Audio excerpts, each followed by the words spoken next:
Nosso Deus esteja conosco nesse momento tão importante. Amados irmãos, nós temos visto que Deus, Ele estabeleceu seus decretos e nenhum dos seus decretos pode ser frustrado, como disse Jó, que todos os planos de Deus haverão de ser realizados e nenhum deles se frustrará. No entanto, eu quero fazer um questionamento à igreja. Por que no decreto de Deus há sofrimento para o seu povo? Por que Deus decretou sofrimento para o seu povo? Se Deus ama tanto o seu povo, por que o seu povo sofre? Agora pense de outra maneira. Como seria a sua vida aqui neste mundo sem o sofrimento? Imagine que desde que você nasceu até a idade adulta, durante todo o seu percurso nessa vida, nunca houve um problema só para você resolver. Tudo deu certo, tudo correu da forma que você espera. Como será que você seria hoje? De uma coisa certa, você amaria esse mundo. Esse mundo seria tudo de bom para você. Afinal de contas, você não passou por nenhum problema, nenhuma frustração. Eu quero trabalhar com os amados irmãos a respeito de como Deus lida com o seu povo, como Deus trata os seus eleitos, os seus escolhidos. Veja, o apóstolo Paulo, escrevendo aos Tessalonicenses, ele apresenta uma preocupação legítima. Eu quero trabalhar esse capítulo todo com os amados irmãos. Desse 1 Tessalonicenses capítulo 3. Por quê? Aqui Paulo fala dos decretos de Deus a respeito dele próprio e também de como ele se comporta diante dos decretos de Deus. Porque quando você fala que Deus já estabeleceu os seus planos e que os planos de Deus na sua vida eles vão se realizar independente de qualquer coisa, isso não significa que você não possa ficar triste diante de algumas situações que venham sobre você, sobre o seu irmão. Não significa isso. É importante que você tenha empatia de fato, porque senão você vai ser uma pessoa fria e Deus não quer isso. Deus não estabeleceu os seus decretos.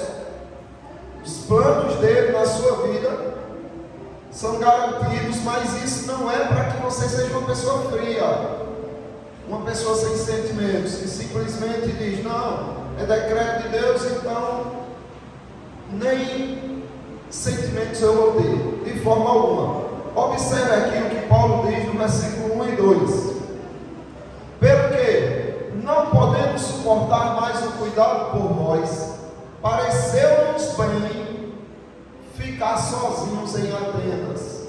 E enviamos o nosso irmão Timóteo, ministro de Deus, no Evangelho de Cristo, para, em benefício da vossa fé, confirmar-vos e exortar-vos.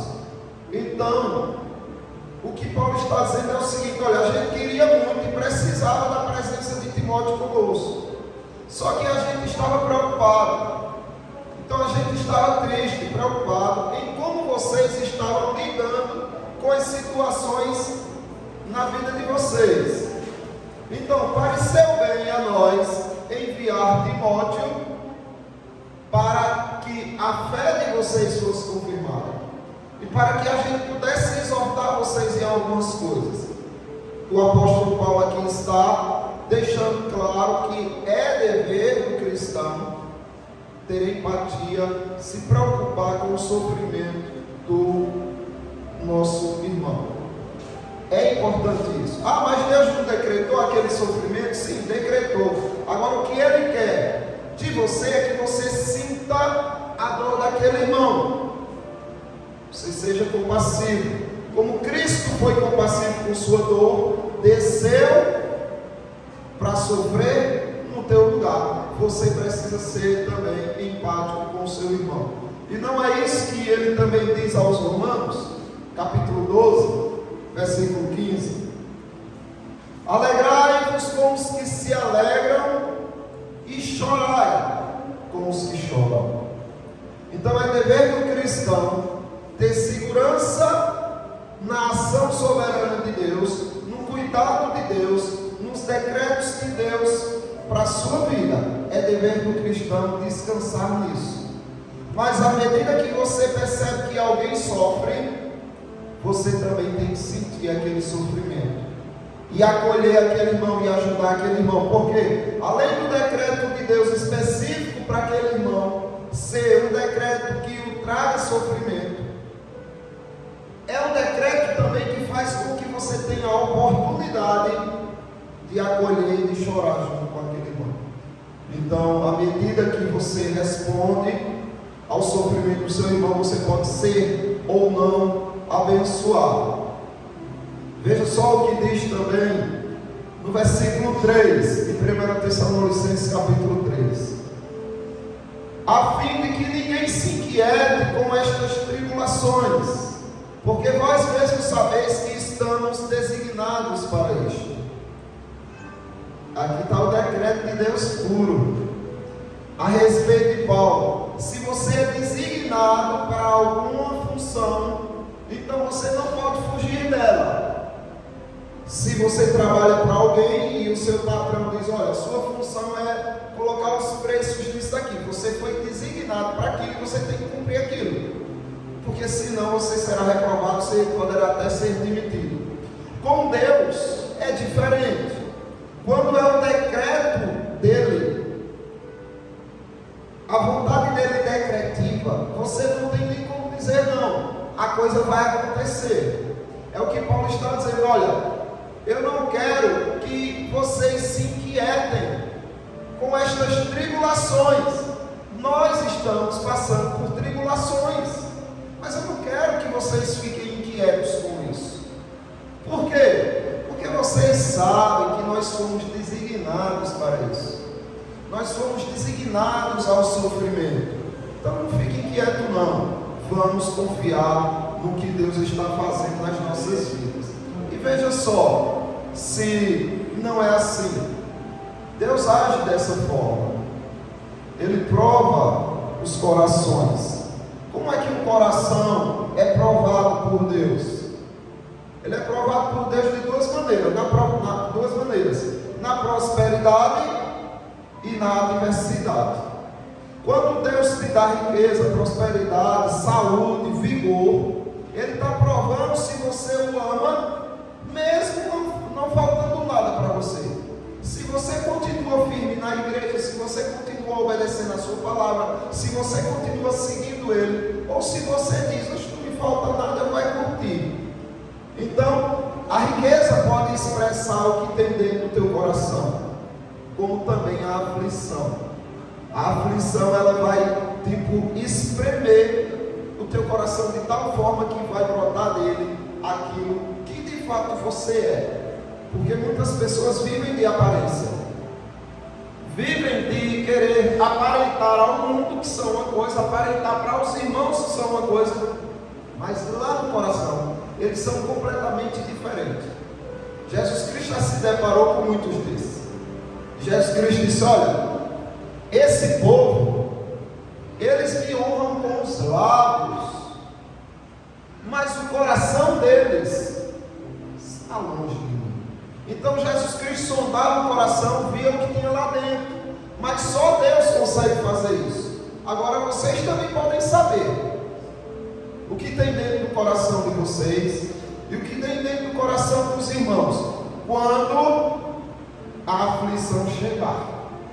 Quando Deus decretar a aflição, você vai saber o que tem dentro daquele coração. Se é insatisfação, murmuração, praga, coisas desagradáveis, a aflição vai fazer brotar, e essa pessoa começa a xingar, a praguejar, a murmurar, e nada de glorificar a Deus, só xinga.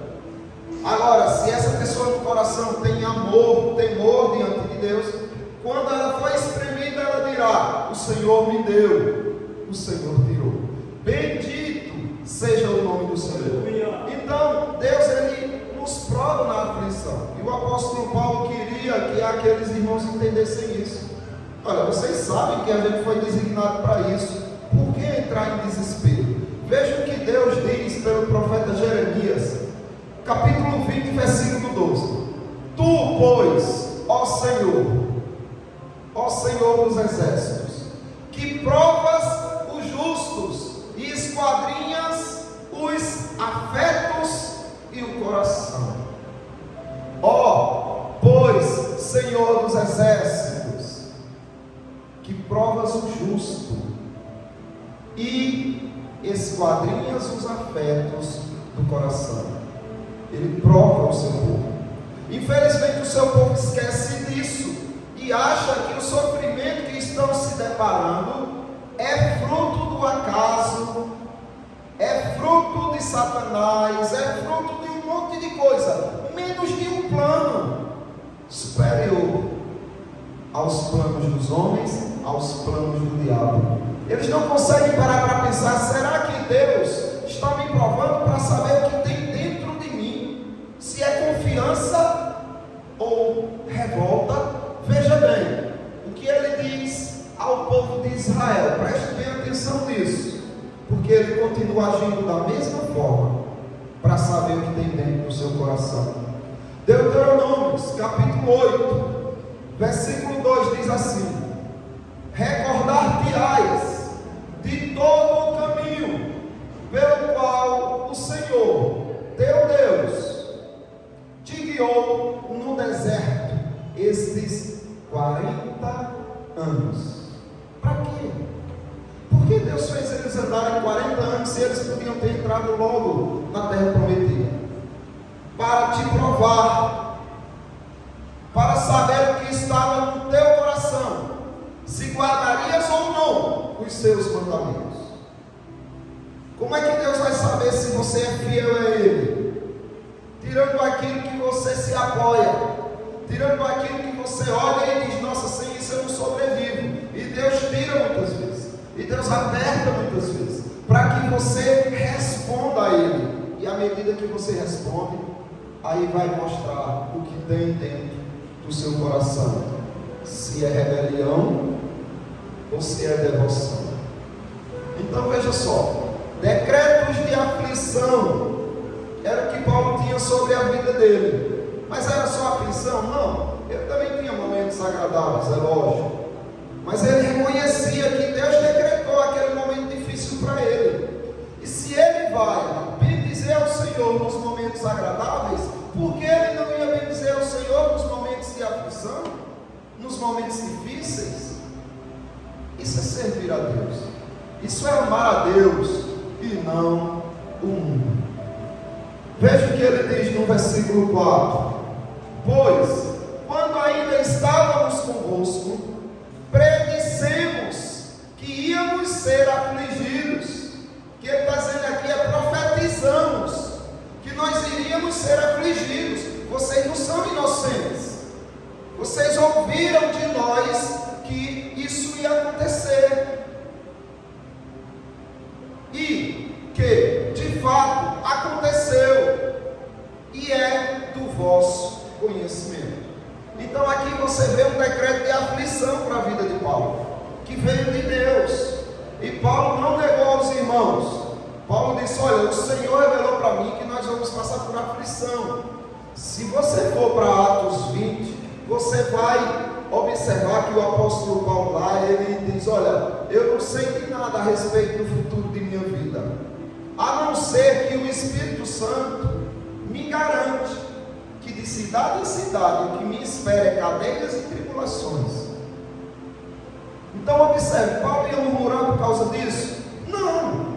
Se a prosperidade glorifica a Deus quando ela é usada para Deus, para a glória de Deus, a aflição também glorifica a Deus quando ela é usada para a glória dele. Entendeu? Os irmãos precisam se valer das oportunidades que Deus dá. Jesus Cristo predisse para vocês também. Do mesmo jeito que ele predisse para Paulo, ele previu para vocês também. Veja o que ele diz que espera pelos irmãos. Se o mundo vos odeia, sabei que primeiro do que a vós outros me odiou a mim. Se vós fosseis do mundo, o mundo amaria o que era seu. Como, todavia, não sois do mundo, pelo contrário, dele vos escolhi. Por isso, o mundo vos odeia, porque Jesus tirou vocês dele. Enquanto vocês não pertenciam a Cristo, o mundo amava o que era dele, vocês. Quando Cristo disse, não, eles não vão se perder, eles serão meus, o mundo passou a te odiar. Lembrai-vos da palavra que eu vos disse: não é o servo maior do que o seu Senhor.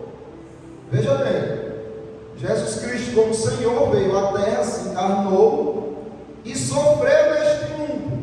E Ele está dizendo, não pensem que vocês são maiores do que eu, que vão viver uma vida de prosperidade nesse mundo aqui. Não pensem nisso. Se o mundo me odiou, que sou o Senhor de vocês, vão odiar vocês também. Lembrai-vos da palavra que vos disse: não é o servo maior do que o seu Senhor. Se me perseguiram a mim, também perseguirão a vós outros. Se guardaram a minha palavra, também guardarão a vossa. Então é isso. O Senhor Deus, o Senhor Jesus Cristo, Ele predisse que não seria fácil a vida de vocês aqui. Pode ser que esteja nesse momento, mas é só questão de um piscar de olhos para tudo virar de cabeça para baixo. Para iniciar uma grande perseguição, ou para você ter uma grande aflição, ou para entrar em uma situação muito difícil. Mas entenda isso, coloque na sua consciência isso. Deus, Ele prova o seu povo. Ele quer saber se o amor, Ele sabe isso, né? Mas Ele quer que você saiba e que o mundo testemunhe se o amor que você declara aqui com cânticos, aí com louvores e orações, se é sincero ou não.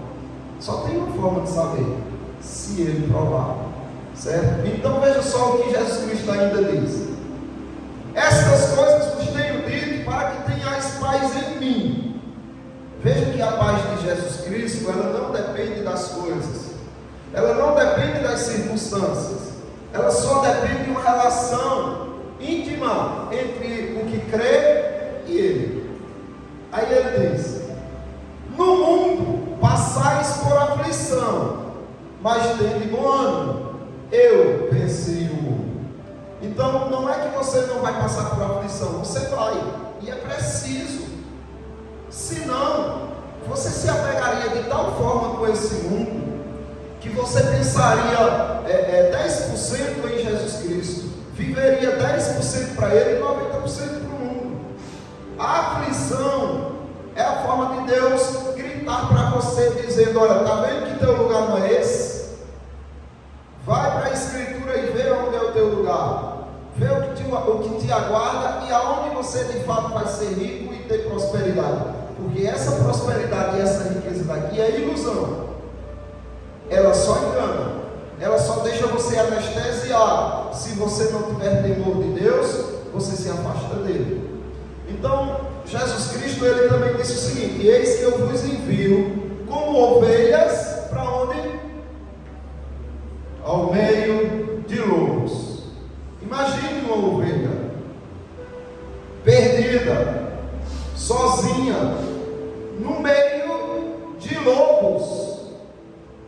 Só uma intervenção divina para que ela não seja dilacerada. E é só por intervenção divina que os demônios e esse mundo perverso não dilacera o povo de Deus. Veja bem, agora no versículo 5 ele diz assim: foi por isso que, já não me sendo possível continuar esperando, mandei indagar o estado da vossa fé, temendo que o tentador vos provasse e se tornasse inútil o nosso labor. O que é que Paulo está dizendo aqui? Que olha, muitas vezes a provação de Deus na aflição, ela é distorcida na sua mente. Você interpreta de forma equivocada por conta da astúcia do diabo. O diabo olha para você e diz: não, olha, não é dessa forma, você não merece, você não precisa passar por isso. É basicamente o que aconteceu com Jesus Cristo, quando ele estava contando para os apóstolos tudo que ia sofrer, e Pedro chama do lado e diz: não, Senhor, de jeito nenhum, repreenda, de jeito nenhum, o Senhor jamais passará por essas coisas horríveis. E Jesus Cristo identificou que era o diabo que falava na boca de Pedro, e Jesus Cristo disse: arreda, Satanás. Ou seja, o repreendeu imediatamente, porque são situações distorcidas. Sofrimento também é uma bênção de Deus. É difícil de entender, é difícil de aceitar, tudo bem é, mas você precisa crer que é uma bênção de Deus. Me fale, quais foram os profetas que não passaram por humilhações? Qual dos apóstolos teve uma vida fácil e tranquila? Se for maldição, o sofrimento, então foram malditos de Deus, todos os seus profetas e os seus apóstolos. E a gente sabe que não, eles foram benditos de Deus, como veremos na continuação. Veja bem, então disse Pedro: Ananias, por que encheu Satanás o teu coração, para que mentistes ao Espírito Santo, reservando parte do valor do campo? Foi que Ananias fez.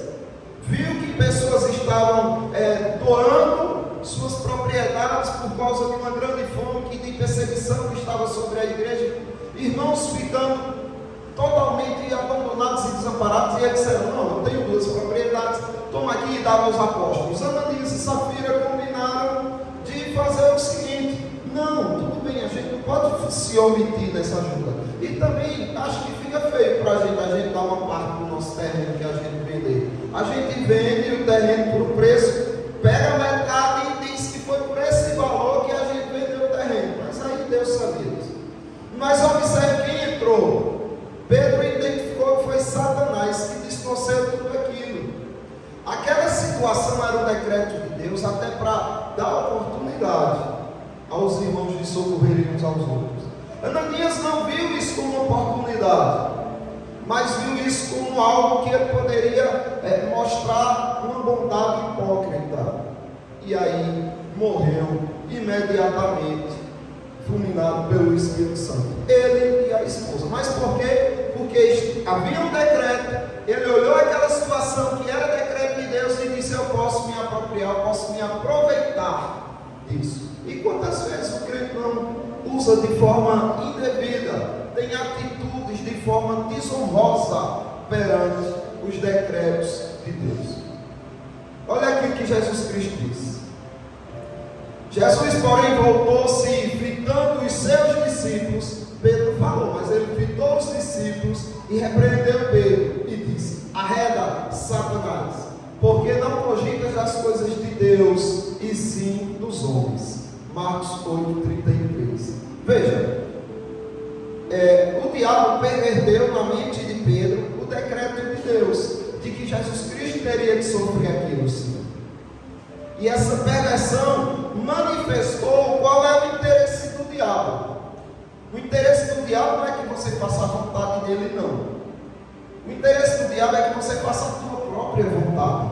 Aquilo que o teu coração quer é o que o diabo quer. Porque Jesus Cristo está dizendo aqui o seguinte: porque tu não cogita das coisas de Deus, mas dos demônios, é isso?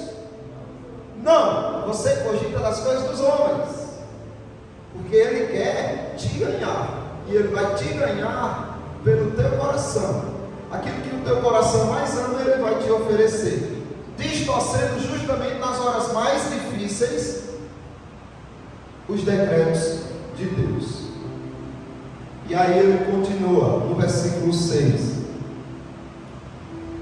E aqui você vai ver os benefícios de você ser aprovado. A prova chegou. O que você vai fazer? O que é que vai ser espremido do teu coração?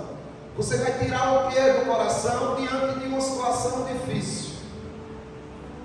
Se você tira louvores ao Senhor, temor a Deus, exaltação ao nome dele, Então você passou na prova. Você mostrou que não depende de uma vidinha boa e tranquila para exaltar o nome dele. Você mostrou que seu louvor é sincero e não depende de pessoas ou de coisas. É isso que você provou. E a prova vai redundar em congratulação. Observe. Agora, porém, com o regresso de Timóteo, vindo do vosso meio, trazendo-nos boas notícias da vossa fé e do vosso amor, e ainda de que sempre guardais grata lembrança de nós, desejando muito ver-nos, como, aliás, também nós a vós outros. Então, Paulo recebe aquela notícia, se congratula, se alegra com aqueles irmãos, por conta da aprovação que eles obtiveram. O decreto veio, foi uma coisa difícil, mas eles reagiram bem, reagiram de maneira que Deus foi glorificado. Pessoas bendiceram o nome do Senhor, por causa daqueles irmãos. E aí, o que redundou foi em festa, de uns para com os outros. Veja só, que a sua vida é isso. A sua vida é cercada por testemunhas. Testemunhas que já morreram, que sofreram e glorificaram a Deus, e testemunhas que estão te assistindo hoje, vivos. Veja o que o escritor aos Hebreus, capítulo 12, 1 e 2 diz: portanto, também nós, visto que temos a rodear-nos tão grande nuvem de testemunhas. Então, no capítulo 11 anterior, ele vem falando dos heróis da fé, como eles venceram. E aí ele diz: olha, uns foram apedrejados, outros cerrados ao meio, passaram por escárnio, por prisão e tudo, e ele vai dizendo, mas ficaram firmes diante do Senhor. Aí ele diz: olha, agora, já que você está rodeado de tão grande nuvem de testemunha, faça o seguinte, haja como eles, desembaraçando-nos de todo o peso e do pecado que tenazmente nos assedia. Corramos com perseverança a carreira que nos está proposta. De que maneira? Olhando firmemente para o autor e consumador da fé, Jesus, o qual, em troca da alegria que lhe estava proposta, suportou a cruz, não fazendo caso da ignomínia, da vergonha, do sofrimento, e está sentado à destra do trono de Deus. Então, a maior testemunha é Jesus Cristo. É o exemplo máximo. Não é que ele veio para isso. Qual foi o propósito de Cristo vir para a terra? Só um: sofrer e morrer no teu lugar. O justo sofrendo maldições que só injustos mereciam. E aí Deus quer dar uma nesguinha para você e provar o que tem dentro do seu coração, e você vai deixar passar essa oportunidade. Veja só a congratulação com os profetas que Cristo fala. Ele diz assim: bem-aventurados sois quando, por minha causa, vos injuriarem e vos perseguirem, e, mentindo, disserem todo mal contra vós. Qual é a ordem? Chorem, fiquem tristes, desanimados, é isso? Não. Regozijai-vos e exultai, porque é grande o vosso galardão nos céus. Pois assim perseguiram os profetas que vieram antes de vós. Os profetas hão de se congratular com cada um dos irmãos que passarem nas provas do decreto de Deus, dos decretos de aflição. Vocês hão de se congratular com essa grande nuvem de testemunha. E, além disso, haverá confirmação. Através do sofrimento, você pode ser confirmado na fé. Sem a aflição é difícil você ter uma confirmação. Sem uma prova é difícil você saber se seria aprovado. Só depois de fazer a prova, de passar pela prova, aí você vai saber se foi aprovado ou não. É o que Paulo está dizendo no versículo 7 e 8. Sim, irmãos, por isso fomos consolados acerca de vós, pela vossa fé, apesar de todas as nossas privações e tribulações, porque agora vivemos, se é que estáis firmados no Senhor. Então, olha, agora sim, vocês podem ter consciência de que nós passamos pela prova, e vocês também, se é que estão firmados no Senhor. Então há confirmação, e veja se não é isso. Tiago diz isso aí na sua epístola, capítulo 1, versículo 2 a 4. Meus irmãos, tende por motivo de toda alegria o passardes por provações, sabendo que a provação da vossa fé, uma vez confirmada, produz perseverança. E a perseverança deve ter ação completa, para que sejais perfeitos e íntegros, em nada deficientes. Então a sua perseverança só pode ser confirmada se houver tribulação. Perseverar sem dificuldade, qualquer um faz, nem precisa. Agora, para você perseverar diante de uma grande dificuldade, aí sim você obtém a confirmação na sua fé. Paulo também diz aos romanos, não é isso daí? Ele diz: e não somente isto, mas também nos gloriamos nas próprias tribulações. Nós nos gloriamos nas próprias tribulações. Por quê? Porque ele era masoquista? Não. Sabendo que a tribulação produz perseverança, e a perseverança é experiência, e a experiência esperança. Ora, a esperança não confunde, porque o amor de Deus é derramado em nossos corações pelo Espírito Santo, que nos foi outorgado. E aí, vamos murmurar diante de uma tribulação? Não. Peça a Deus: Deus, tira de mim, eu sei que tu podes, mas que uma coisa é certa, que seja feita a tua vontade. A minha vontade se agrada mais na tua. É isso que deve ser a oração do cristão. E Paulo continua agora no versículo 9, e ele diz assim: pois que ações de graça podemos tributar a Deus no tocante a vós outros? Porque toda a alegria com que nos regozijamos por vossa causa diante de nosso Deus.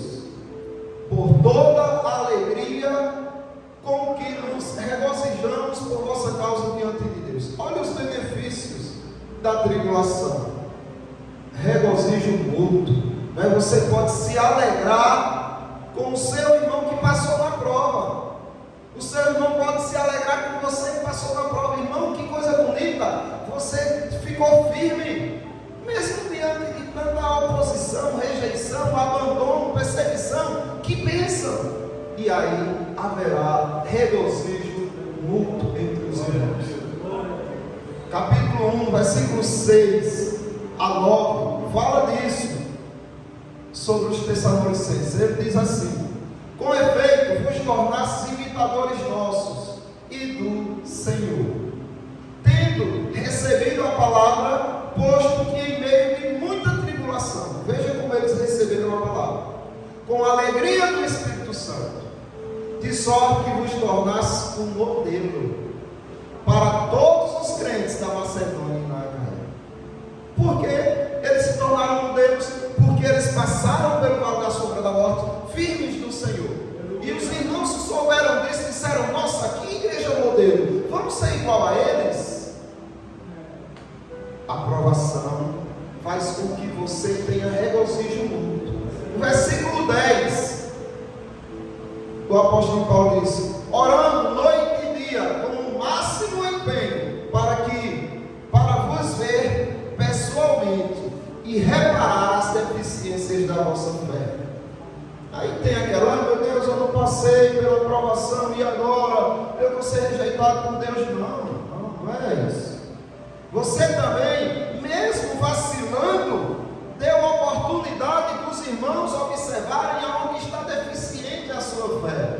E a tribulação proporcionou isso para que você não viva uma fé deficiente. A tribulação mostrou aonde precisa ser corrigido. e agora a igreja te acolhe e mostra como você reage diante disso. A correção vem depois também da tribulação. Por isso que o salmista diz no Salmo 119, versículo 67, antes de ser afligido, andava errado, mas agora guardo a tua palavra. Antes da aflição ele andava como o coração dele mandava. Depois que Deus disse, toma um decreto de aflição na tua vida aí, desperta, aí ele diz, Senhor, obrigado, agora eu sei andar na tua palavra. Então observe que a aflição serve para mostrar a deficiência da fé e corrigi-la. E aí o versículo 11 diz assim, ora, o nosso mesmo Deus e Pai, e Jesus, o nosso Senhor, dirija-nos o caminho até vós. Veja, aqui Paulo está expressando total confiança. Ele aprendeu tanto com a tribulação que ele disse, olha, eu tenho um desejo de chegar até vocês, mas eu sei que vai ser realizado se o nosso Deus e Pai e Jesus, nosso Senhor, nos dirigir o caminho. Então ele agora confia no caminho de Cristo. Esses irmãos estão aprendendo a confiar no caminho de Cristo. Talvez o seu caminho seja um caminho de tentativa de riqueza, prosperidade, saúde e tudo. Amém? Se for de Deus para a sua vida. Mas confie mais no caminho que Deus tem reservado para você, certo, irmãos? É aqui que você observa também. Jó tinha essa confiança, não mais no plano dele, que antes de Deus o questionar, ele confiava no plano dele. Por isso que ele ficava, por que está acontecendo? Porque depois que Deus diz, olha, é por isso que está, não, me responda aí, se você quer saber, primeiro me responda essas questões. Quando ele viu quão pequenininho ele era, aí ele declara isso aqui, ó. Então respondeu Jó ao Senhor, bem sei que tudo podes, e nenhum dos teus planos pode ser frustrado. Aí ele fala que Deus conversou com ele, né? Quem é aquele, como dissestes, que sem conhecimento encobre o conselho, que distorce tudo que eu estou fazendo? Eu estou mandando aflição para o bem dele e ele pensa que é para o mal. Quem é esse que encobre o conselho? Na verdade, Jó diz, falei do que não entendia, coisas maravilhosas demais para mim, coisas que eu não conhecia. Essa confiança que Jó passou a ter, depois que Deus o questionou, e ele continua, escuta-me, pois havias dito, e eu falarei, eu te perguntarei, e tu me ensinarás. Eu te conhecia só de ouvir, mas agora os meus olhos te veem. Por isso eu me abomino e me arrependo no pó e nas cinzas, porque agora ele sabe que o plano de Deus para a vida dele é muito melhor do que qualquer plano que ele passasse a vida toda dele arquitetando. E aí, meus irmãos, Paulo diz, irmãos, no versículo 2 Tessalonicenses, agora o capítulo 3 e 5, irmãos, cumpre-nos dar sempre graças a Deus no tocante a vós outros, como é justo, pois a vossa fé crescendo sobremaneira. Por quê? Crescia sobremaneira por conta dos decretos de aflição. E o vosso mútuo amor de uns para com os outros vai aumentando. Veja quantos benefícios os caminhos de Deus traz para a vida do cristão. E aí o amor vai crescendo e superando a aflição, a tal ponto que nós mesmos nos gloriamos de vós nas igrejas de Deus, à vista da vossa constância e fé, em todas as vossas perseguições e nas tribulações que suportais, sinal evidente do reto juízo de Deus, para que sejais considerados dignos do reino de Deus, pelo qual, com efeito, estáis sofrendo, mas com honradez, com amor, com constância e com fé. E aí ele diz no versículo 13, a fim de que seja o vosso coração confirmado em santidade, isentos de culpa, na presença do nosso Deus e Pai, na vinda do nosso Senhor Jesus com todos os santos. Os outros benefícios, a tua santificação, vem através do decreto de Deus por aflições. É isso que ele diz a Zacarias, pelo profeta Zacarias, capítulo 13, 8 e 9. Em toda a terra, diz o Senhor, 2/3 dela serão eliminados e perecerão, mas a terceira parte restará nela. Farei passar a terceira parte pelo fogo, e a purificarei como se purifica a prata, e a provarei como se prova o ouro. Ela invocará o meu nome, e eu a ouvirei. Direi, é meu povo. E ela dirá, o Senhor é o meu Deus, mas Ele prova o seu povo. Certo, irmãos? Se tiverem alguma pergunta, questionamento, acréscimo. Glória a Deus.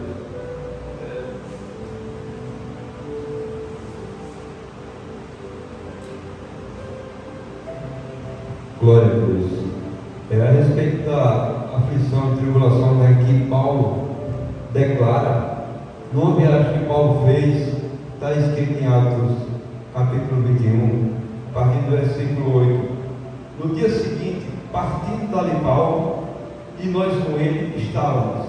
Chegamos a Cesareia e entrando em casa de Filipe, o evangelista, que era um dos 7, ficamos com ele. Tinha este 4 filhos de donzelas que profetizavam. E demorando-nos ali por muitos dias, chegou da Judéia um profeta por nome Ágabo. E vindo ter conosco, tomou a cinta de Paulo e ligando-se os seus próprios pés e mãos, disse: Isto diz o Espírito Santo. Assim ligaram os judeus em Jerusalém o varão de quem é esta cinta, e o entregaram nas mãos dos gentios. E ouvindo nós isto, rogamos-lhes tanto, nós como os que eram daquele lugar, que não subisse a Jerusalém. Mas Paulo respondeu: Que fazeis vós, chorando e magoando o meu coração? Porque eu estou pronto não só a ser ligado, mas ainda a morrer em Jerusalém pelo nome do Senhor Jesus. Glória a Deus. Que bênção, não é, irmãos? Que firmeza de fé, não é? Que constância. Então, esse é o nosso alvo: glorificar a Deus na vida e na morte, não é?